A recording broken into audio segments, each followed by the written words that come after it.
கர்த்தருக்கு ஸ்தோத்திரம். கர்த்தராகிய இயேசு கிறிஸ்துவின் இன்ப நாமத்தில் இனிய வாழ்த்துக்கள். இன்றைய தியானத்திற்காக ஜெபித்த பொழுது தேவன் தந்த வசனம் தானியேலின் புஸ்தகம் 9ஆம் அதிகாரம் 2ஆம் வசனம்.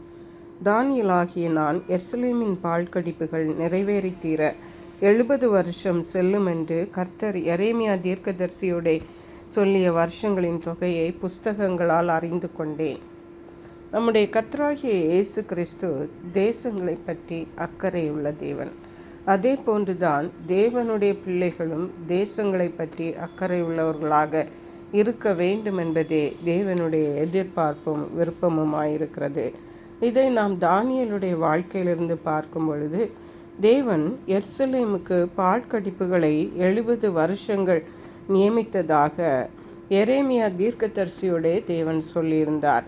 இதை புஸ்தகங்களின் மூலமாக அறிந்து கொண்ட தானியேல் காலங்களை கணக்கிட்டு பார்த்து அவைகளை அந்த காலங்கள் எருசலேமிலே நிறைவேறினது என்று கண்ட பொழுது அவர் என்ன செய்தார் என்றால், தானியேலாகிய நான் எருசலேமின் பாழ்கடிப்புகள் நிறைவேறி தீர 70 வருஷம் செல்லும் என்று கர்த்தர் எரேமியா தீர்க்கதரிசியோடே சொல்லிய வருஷங்களின் தொகையை புஸ்தகங்களால் அறிந்து கொண்டு 3ஆம் வசனம் சொல்லுகிறது, நான் உபவாசம் பண்ணி ரெட்டிலும் சாம்பலிலும் உட்கார்ந்து தேவனாகிய ஆண்டவரை ஜபத்தினாலும் விண்ணப்பங்களினாலும் தேட என் முகத்தை அவருக்கு நேராக்கி அடுத்த உள்ள வசனம் சொல்லுகிறது, தேவனுக்கு முன்பாக ஜெபம் பண்ணி பாவ அறிக்கை செய்து தன்னுடைய பாவங்களுக்காக தன்னுடைய ஜனங்களுடைய பாவங்களுக்காக பாவ அறிக்கை செய்தார் என்று பார்க்கிறோம்.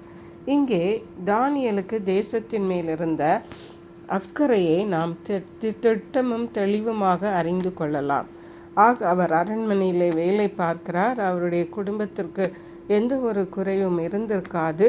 அவர் தன்னையும் தன்னுடைய குடும்பத்தையும் பார்த்துவிட்டு அவர் இருந்திருக்கலாம். ஆனால் அவர் தேசத்தையும் பற்றி அக்கறை உள்ளவராயிருக்கிறார். அப்படி என்றால் தேசத்து ஜனங்களின் மேலே அவர் அக்கறை உள்ளவராய் இருந்திருக்கிறார்.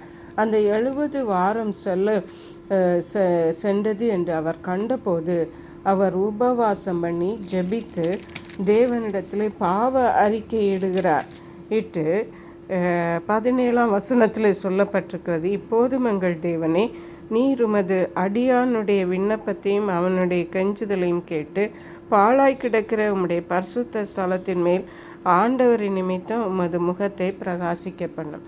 அதாவது தேவன் ஒரு தீமையை பாழாக்குதலை 70 வருஷம் எருசலேமுக்கு கட்டளையிட்டிருந்தார். அவ்வளவு வருஷம் அளவும் காத்திருந்து தேவனிடத்திலே ஜெபித்து அந்த பாழாய் கிடக்கிற அவர் தேவன் பரிசுத்த ஸ்தலத்தின் மேல் ஆண்டவரின் முகத்தை பிரகாசிக்க பண்ணும் என்று கெஞ்சி நிற்கிறார். அருமையான கர்த்தருடைய பிள்ளைகளே, இன்றைக்கு நாம் நம்மையும் நம்முடைய குடும்பங்களையும் மட்டும் அக்கறை உள்ளவர்களாய் காணப்படுகிறோமா, அல்லது தேசத்தையும் தேசத்து ஜனங்களையும் கூட நாம் அக்கறையோடு நாம் அவர்களை விசாரிக்கிறது, ஜெபிக்கிறது, அவர்களுக்காக நாம் செய்ய வேண்டிய காரியங்களை செய்கிறது என்பதை நாம் பண்ணுகிறோமா என்பதை நம்மை நாமே அலசி ஆராய வேண்டும். இல்லை என்றால் நாம் தேவனுடைய பிள்ளைகளாகிய நாம் இன்றிலிருந்தே நாம் நம்முடைய தேசத்துக்காக அக்கறை உள்ளவர்களாக திறப்பிலே நின்று தேவனிடத்திலே நம்முடைய தேசத்திற்காகவும் ஜனங்களுக்காகவும்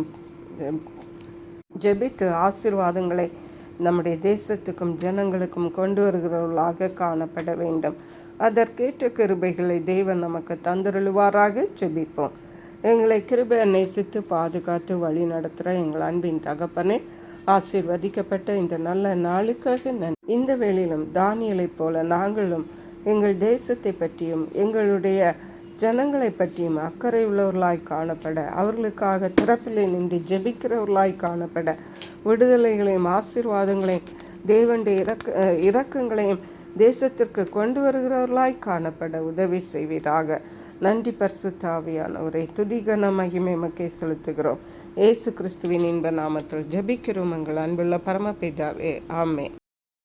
இயேசு கிறிஸ்துவின் சுவிசேஷம் ஒவ்வொருவரையும் சென்றடையும்படியாக இந்த செய்தியை உங்கள் நண்பர்களுக்கு அனுப்பி வைக்குமாறு தாழ்மையுடன் கேட்டுக்கொள்ளுகிறேன். கர்த்தர் தாமே உங்கள் அனைவரையும் அபரிதமாய் ஆசீர்வதிப்பாராக.